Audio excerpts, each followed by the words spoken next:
Olá, no 18º dia da guerra, os Estados Unidos e a Europa tentam persuadir Israel a não lançar uma grande invasão terrestre da faixa de Gaza, pelo menos por enquanto, para dar mais tempo à libertação de reféns e evitar a morte em grande escala de civis palestinos e também de soldados israelenses, que poderia virar a opinião pública internacional contra Israel e já está virando.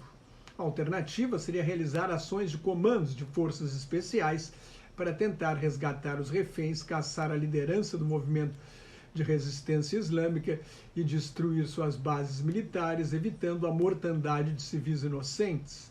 Mas o primeiro-ministro Benjamin Netanyahu está determinado a invadir Gaza. Ontem eu falei aqui que os Estados Unidos consideram os objetivos de Israel na invasão de Gaza inatingíveis.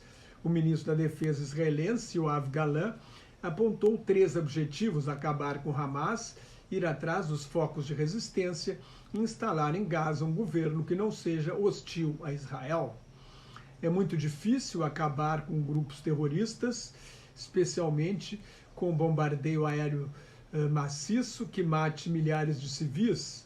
A cada vítima inocente, mais gente, mais voluntários tendem a aderir à luta armada, independentemente do histórico do conflito. E depois de vencer o Hamas, Israel tem de saber o que vai fazer em Gaza. A Autoridade Nacional Palestina provavelmente não vai querer retomar o controle do território na carona de um tanque israelense. Israel anunciou ter bombardeado 700 alvos em Gaza em 2 dias. O Ministério da Saúde do Hamas, que não é uma fonte confiável, declarou que a terça-feira foi o pior dia da guerra, com 704 mortes. Não há confirmação independente deste número. Mais de 1.100.000 palestinos de Gaza fugiram de casa, cerca de 600.000 estão refugiados em 150 prédios da Agência das Nações Unidas para os Refugiados Palestinos no território. A Força Aérea de Israel jogou folhetos escritos em árabe em Gaza, oferecendo sigilo absoluto, proteção e recompensa financeira para quem der informações sobre os reféns. O texto diz: se sua vontade é viver em paz e ter um futuro melhor para os seus filhos, faça uma ação humanitária imediatamente e compartilhe informações valiosas e verificáveis sobre os reféns detidos em sua área. Alguns terroristas presos durante o ataque a Israel confessaram que a ordem era matar os homens e sequestrar mulheres, crianças e idosos. Quem levasse reféns para Gaza tinha a promessa de conseguir um apartamento e $10.000. A inteligência militar de Israel identificou 222 reféns israelenses de outros 33 países, inclusive 20 crianças, e estima que possam ser 250 reféns ao todo. O Hamas soltou apenas 4 mulheres até agora. Parentes dos reféns se reuniram diante da sede das Nações Unidas em Nova York para exigir uma ação internacional para libertar seus familiares. A Marinha de Israel informou haver interceptado um grupo de milicianos do Hamas que tentou invadir o país por mar perto da cidade de Zikim. Em resposta a ataques de foguetes, as forças de defesa de Israel atacaram bases militares e de lançamento de morteiros do exército da Síria, que não fez nenhum comentário. No fim de semana, Israel bombardeou os aeroportos das 2 principais cidades sírias, Damasco e Alepo, onde chegam armas do Irã para o Hamas e a milícia fundamentalista xiita libanesa Hezbollah, o Partido de Deus. As forças dos Estados Unidos no Oriente Médio foram atacadas 13 vezes nos últimos 7 dias, 10 vezes no Iraque e 3 na Síria. Os Estados Unidos acusam milícias ligadas ao Irã e advertiram a República Islâmica a ficar fora do conflito. Durante visita a Israel, o presidente da França, Emmanuel Macron, definiu o ataque terrorista como uma tragédia para Israel e uma catástrofe para os palestinos. Macron declarou que o Hamas deve ser combatido sem clemência, mas dentro da lei, e propôs que a coalizão liderada pelos Estados Unidos para combater o grupo terrorista Estado Islâmico agora lute contra o Hamas, mas não explicou como isso seria feito.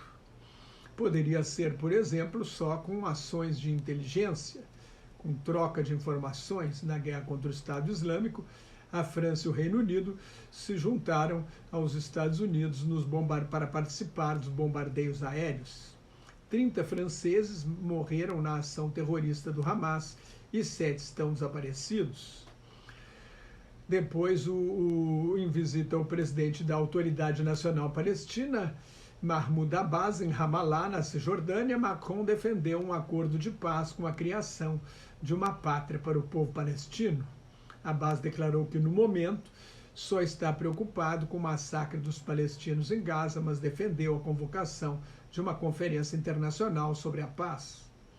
Os Estados Unidos pediram aos aliados no Oriente Médio, e especialmente às monarquias petroleiras do Golfo Pérsico, que sequem as fontes de financiamento dos terroristas. Na sexta-feira, autoridades financeiras da Arábia Saudita, dos Emirados Árabes Unidos, do Catar, do Bahrein, do Kuwait e de Omã se encontraram com representantes do Departamento do Tesouro norte-americano e prometeram investigar as fontes de dinheiro do Hamas.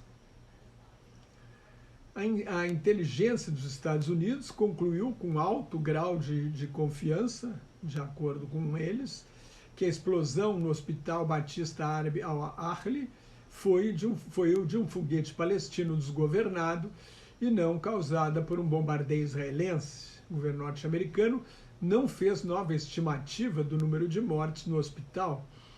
Tinha dito que foram entre 100 e 300 mortes. Agora diz que não houve danos ao hospital, nem colapso da estrutura. A bomba caiu no estacionamento. Hamas chegou a falar em 870 mortes, depois diminuiu para 471. Depois da ONU e da União Europeia, a ministra do Exterior da Austrália, Penny Wong, pediu uma trégua humanitária para retirar civis e estrangeiros e permitir a entrada de ajuda humanitária em Gaza. Ela disse que a maneira como Israel exerce o direito de se defender é importante para os civis na região e para a própria segurança de Israel. A China e a Rússia pediram um cessar-fogo imediato. O porta-voz do Conselho de Segurança Nacional dos Estados Unidos, John Kirby, declarou que um cessar-fogo agora só beneficiaria o Hamas, mas, ao participar de uma reunião do Conselho de Segurança da ONU, o secretário de Estado norte-americano, Antony Blinken, admitiu que uma trégua humanitária precisa ser considerada. Como o Brasil preside o Conselho de Segurança neste mês, o ministro das Relações Exteriores, embaixador Mauro Vieira, presidiu a sessão e lamentou que desde 2016 o Conselho não tenha aprovado nenhuma resolução sobre o conflito árabe-israelense. O debate foi acalorado. O embaixador de Israel, Gilad Erdan, pediu a renúncia do secretário-geral da ONU, Antônio Guterres, que pediu um cessar-fogo imediato por razões humanitárias e a libertação imediata e incondicional de todos os reféns, mas disse que os ataques do Hamas não acontecem por acaso e não autorizam Israel a punir coletivamente a população civil palestina, o que, na sua opinião, viola o direito internacional e caracteriza crimes de guerra. Guterres citou os 56 anos da ocupação de territórios árabes por Israel. Veja o que ele disse. É importante também reconhecer que os ataques do Hamas não aconteceram em um vácuo. O povo palestino foi submetido a 56 anos de ocupação sufocante. Eles viram suas terras serem constantemente devoradas por assentamentos e assoladas pela violência. Sua economia foi sufocada, seu povo foi deslocado e suas casas demolidas. Suas esperanças de uma solução política para o conflito e para esta situação estão desaparecendo, mas as queixas do povo palestino não podem justificar os terríveis ataques do Hamas e esses ataques terríveis não podem justificar a punição coletiva do povo palestino. Concluiu o secretário-geral da ONU, o ministro do Exterior de Israel, cancelou o encontro com Guterres, ex-primeiro-ministro de Portugal. A Organização Mundial da Saúde denunciou que houve 168 ataques a clínicas e hospitais desde o início da guerra.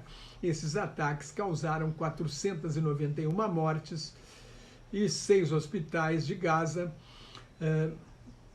fecharam por falta de combustíveis para alimentar geradores de energia. Israel proíbe a entrada de combustíveis sob a alegação de que podem ser usados pelo Hamas na guerra. Israel divulgou fotos aéreas mostrando o que seriam depósitos de combustíveis do grupo terrorista para dizer que não falta combustível em Gaza. O Crescente Vermelho, a Cruz Vermelha dos países muçulmanos, recebeu um 4º comboio de ajuda humanitária. Já entraram 70 caminhões no território. O Ministério da Saúde de Gaza afirmou que 5.791 palestinos foram mortos no território, entre eles 2.360 crianças. Israel disse que matou 1.500 palestinos que invadiram o país em 7 de outubro, quando mais de 1.400 israelenses e cidadãos de outros 35 países foram mortos. Esses números não foram confirmados por fontes independentes. Com mais 3 mortes num ataque de drones israelenses, o total de palestinos mortos na Cisjordânia ocupada desde o início da guerra subiu para 95. Mais um funcionário da ONU morreu na terça-feira, elevando o total para 35. E a polícia de Israel prendeu a atriz árabe-israelense Maysa Abel Hadi, sob acusação de incitar ao terrorismo. Ela publicou numa rede social uma foto de retroescavadeiras rompendo a cerca da fronteira de Israel com Gaza no ataque do Hamas e comparou com a queda do Muro de Berlim. Se você gostou, assine meu canal no YouTube, leia o meu blog Globalização em Crise, me siga no Twitter, no Instagram, no Thread e no Facebook, onde colaboro com o grupo Quarentena News. Muito obrigado pela sua atenção. Shalom, que é paz em hebraico, Salam Aleikum, a paz esteja convosco em árabe. Até mais. Tchau.